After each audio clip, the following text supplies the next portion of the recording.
அதுதான் அந்த white and ஒயிட்டில் வந்து இருந்தார். அவருக்கு பின்னாடி நிறைய பேர் இருக்காங்க. ஆனால் அவருக்கு பின்னாடி ஒரு பெரிய கூட்டம் வருது.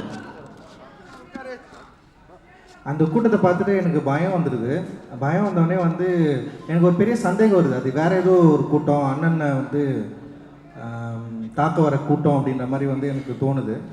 தோன்றப்ப நான் ஒரு நல்ல ஒரு ஒரு மேடான ஒரு இடத்துல இருந்து நான் பார்க்குறேன். அண்ணன் வந்து கொஞ்சம் அந்த சில மரம் செடி கொடிகளுக்குள்ளே புகுந்து நந்து வந்துட்டுருக்காரு. அவர் கூட ஒரு சின்ன கூட்டம் இருக்குது. அவர் பின்னாடி வந்து ஒரு பெரிய கூட்டம் வந்துட்டுருக்கு.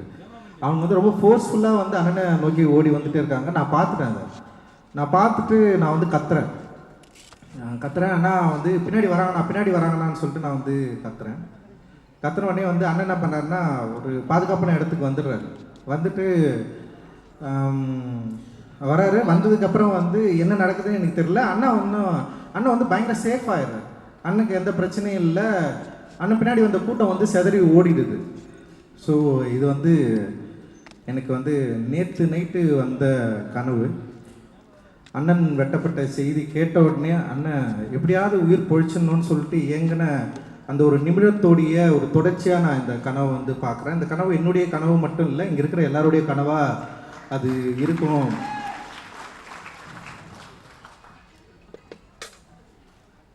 அண்ணன் நம்மிடையே இல்லை. அவரை நினைவு கூற ஒரு இடத்துக்கு வந்து நம்ம வந்து வந்திருக்கிறோம். இந்த புத்தகத்தை நான் முழுசாக வாசித்தேன். ஆக்சுவலி வந்து இது நமக்கு தெரிந்த அண்ணன் இதுக்குள்ளே இருக்காரு. அண்ணனை பற்றி தெரியாத சில வன்மவாதிகளுக்கு இந்த புத்தகத்தை நம்ம வந்து பரிசீலிக்கணும் அப்படின்னு நான் நினைக்கிறேன்.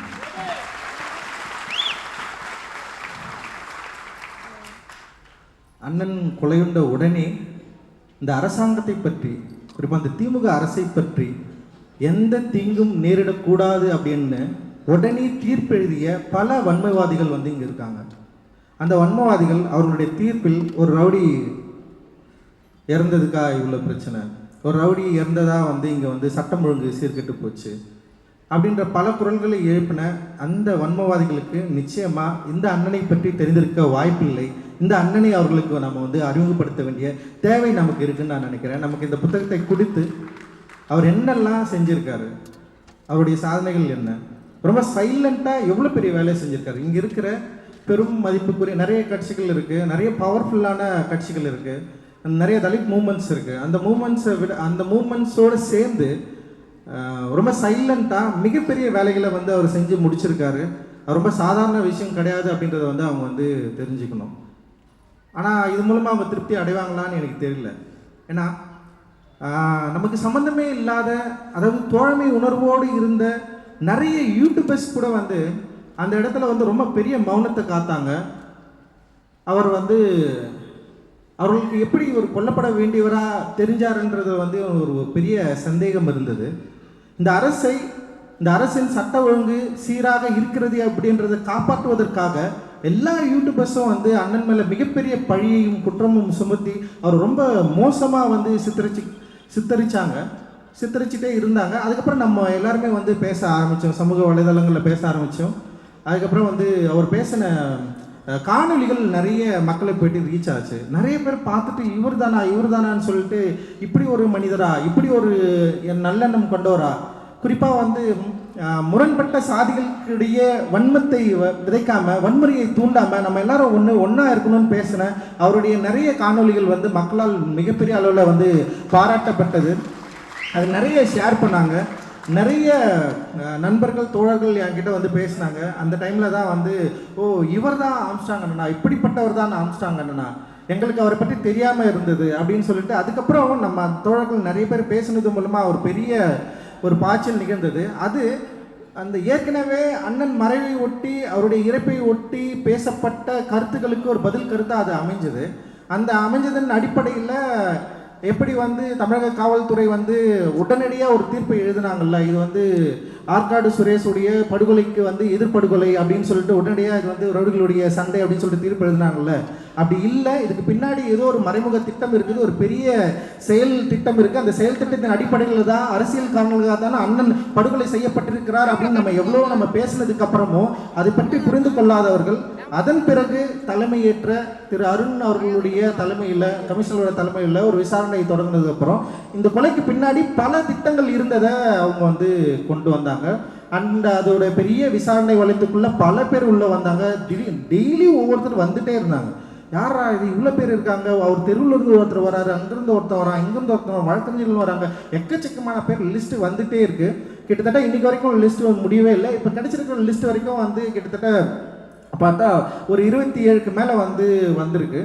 ஸோ இதுதான் வந்து நிரந்தரமானதா, இதுதான் சரியானதா அப்படின்றதுலையும் வந்து நம்ம விவாதிக்க வேண்டிய தேவை இருக்குது அப்படின்னு நான் நினைக்கிறேன். ஸோ நான் அந்த 16 பக்கம் அந்த அறிக்கையை நான் வந்து படித்தது மூலமாக அது என்ன எனக்கு தோணுச்சு. அப்புறம் நம்ம வந்து போயிட்டு வந்து கமிஷனரை சந்தித்தது மூலமாக, சில போலீஸ் அதிகாரிகளை வந்து சந்தித்தது மூலமாக அவர்கள் இந்த வழக்கை எப்படி பார்த்தாங்க, எப்படி பார்க்குறாங்க, அவர்களுக்கு வந்து ஏதோ ஒரு வகையில் 2 நடந்திருக்கு. ஒன்று வந்து ஒரு ஒரு ஒரு சீரிய விசாரணை நடந்திருக்கு. இன்னொரு இடத்துல வந்து தங்களுக்கு அனுகூலமான ஒரு ஸ்கிரிப்டை, தங்களுக்கு அனுகூலமான ஒரு என்ன சொல்கிறது, ஒரு விசாரணை வளையத்தை இதுதான் வந்து அவங்களுடைய கடைசி அறிக்கையாக வந்து கொடுத்துருக்குதான் நான் வந்து பார்க்குறேன்.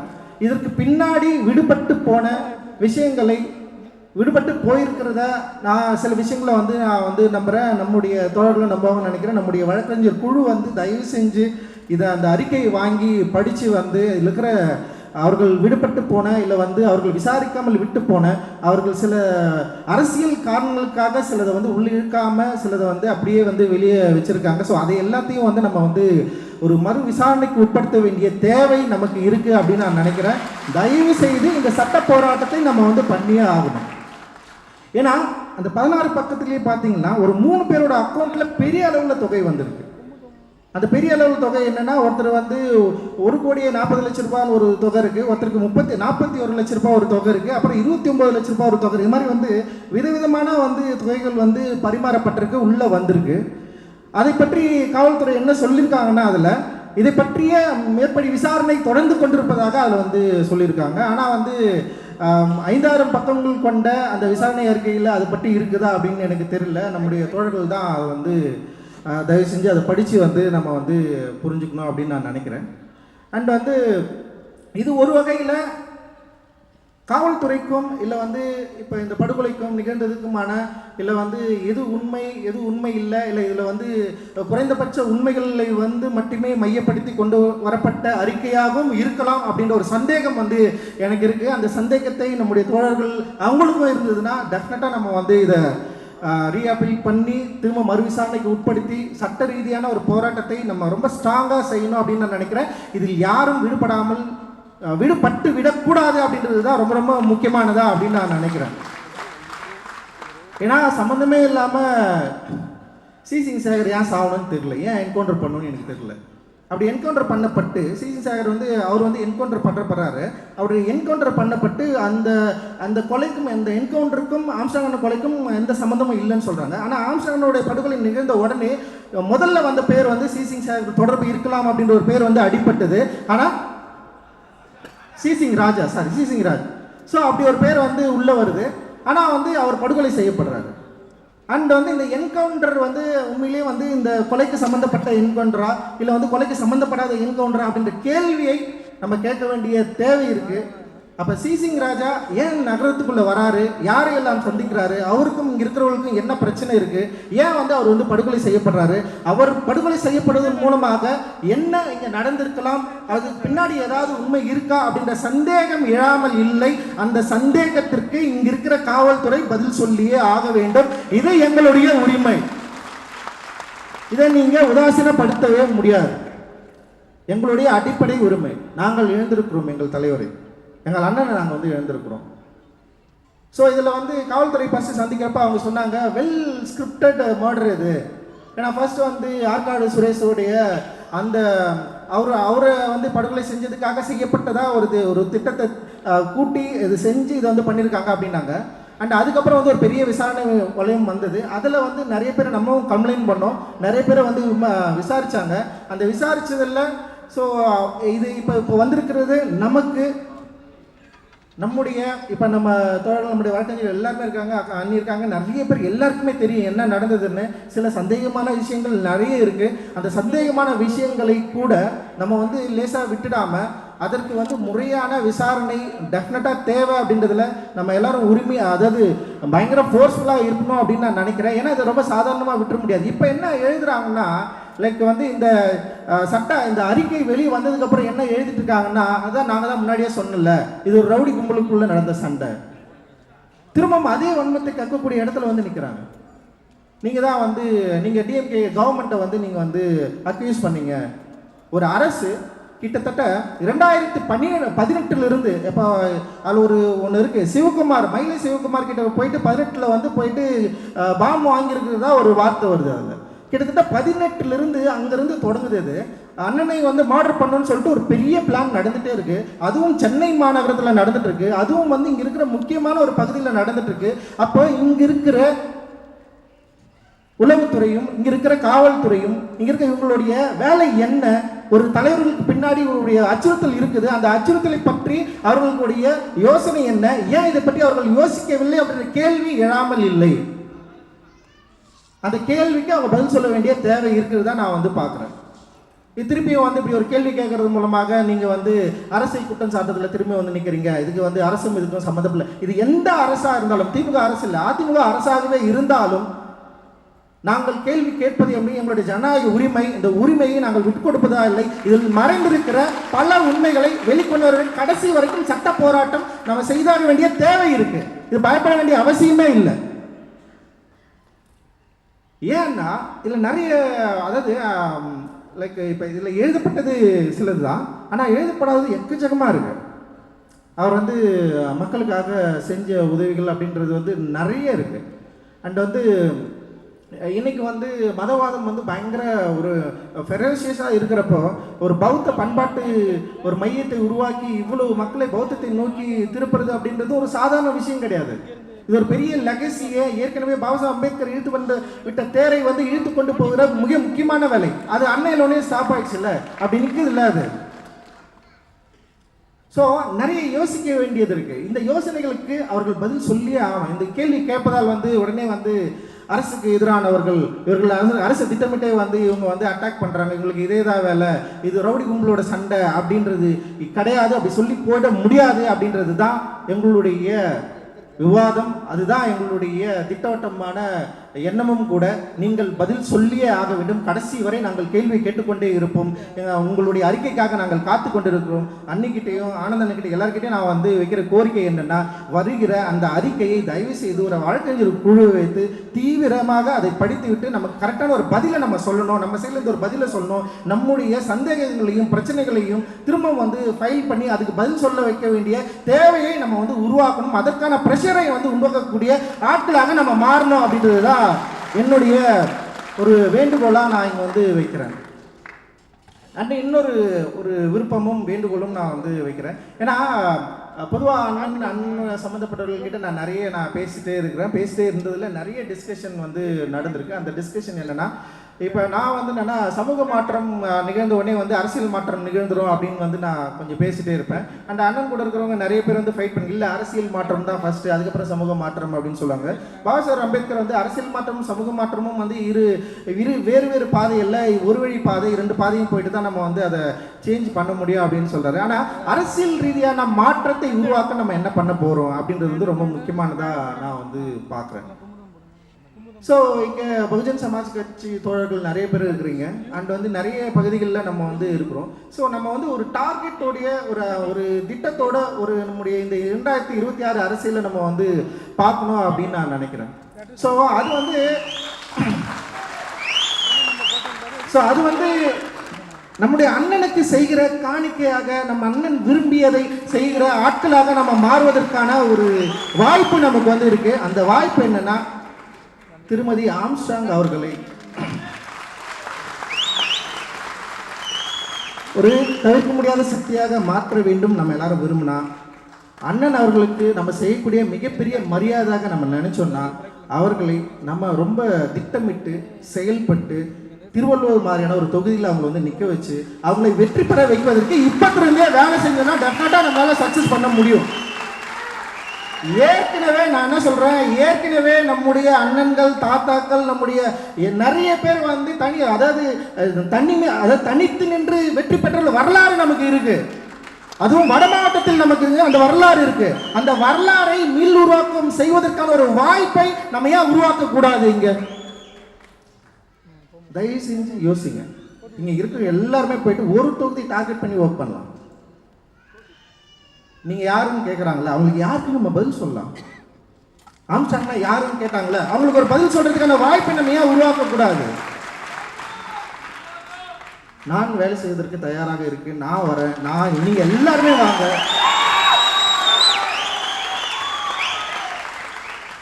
இப்பயே முடிவு பண்ணலாம், திருவள்ளூர் தொகுதியில் முடிவு பண்ணிக்கலாம். ஓகேவா? இறங்கலாம். கன்ஷிராம் அவர்களை போல திண்ணையா போயிட்டு உட்காரலாம், தெருவா உட்காருங்க. கிட்டத்தட்ட வந்து 2 வருஷம் இருக்கு. நல்லா சொல்ல, நல்லா புரிஞ்சுங்க. 2 வருஷம் இருக்கு. ஒரு 2000 பேர் இருக்க மாட்டீங்களா? 20,000 பேர், எவ்வளவு பேர்? எல்லாருமே ஒரு தொகுதியில போவோம், எல்லாருமே வேலை செய்வோம். பாரு, வெற்றி தோல்வி மேட்டரே கிடையாது. என்ன சொல்றீங்க? சண்டை செய்யறமா இல்லையா?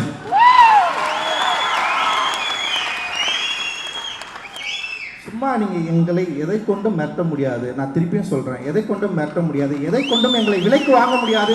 நாங்கள் விலை போகாதவர்கள். அதான் சொல்ற, கன்ஷிராம் வந்து கைக்கூலிகளின் காலம்னு ஒரு புத்தகம் இருக்குது. எல்லாம் தயவு செஞ்சு படிச்சிருங்க. கைக்கூலிகள் வந்து எங்க இருக்கிறாங்க, என்ன பண்றாங்க, என்ன பண்ணிட்டு இருக்காங்கன்னு சொல்லிட்டு பயங்கர கிளியரா பேசியிருக்காரு. ஸோ கன்ஷிராம் வழியில் வந்த நீங்கள் கைக்கூலியாக மாறாமல் இருப்பதற்கு ஒரு மிக அற்புதமான திட்டத்தை நம்ம உருவாக்க வேண்டியது இருக்குது. அந்த திட்டம் என்னவென்றால், திருமதி ஆம்ஸ்ட்ராங் அவர்களை வெற்றி பெற வைத்து சட்டமன்றத்தில் அனுப்புவதுதான். அது நம்முடைய திட்டமாக இருக்க வேண்டும்.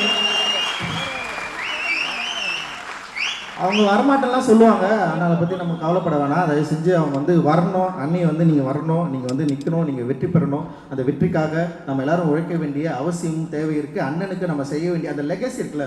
ஆம்ஸ்ட்ராங் அண்ணன் ஒரு ஆள் இருந்தார்ல, பெரம்பூர்னு ஒரு அண்ணன் இருந்தார்ல, எந்த பிரச்சனையாக இருந்தாலும் போனாலும் என்னப்பா கேட்டார்ல, என்ன பிரச்சனைன்னு கேட்டார்ல. ஒரு பிரச்சனைன்னா அவர் நேரம் வரணும்னு 10-15 வழக்கறிஞர்கள் அமுச்சு விட்டார்ல, எல்லாரும் பயப்பட வச்சார்ல, அலற விட்டார்ல.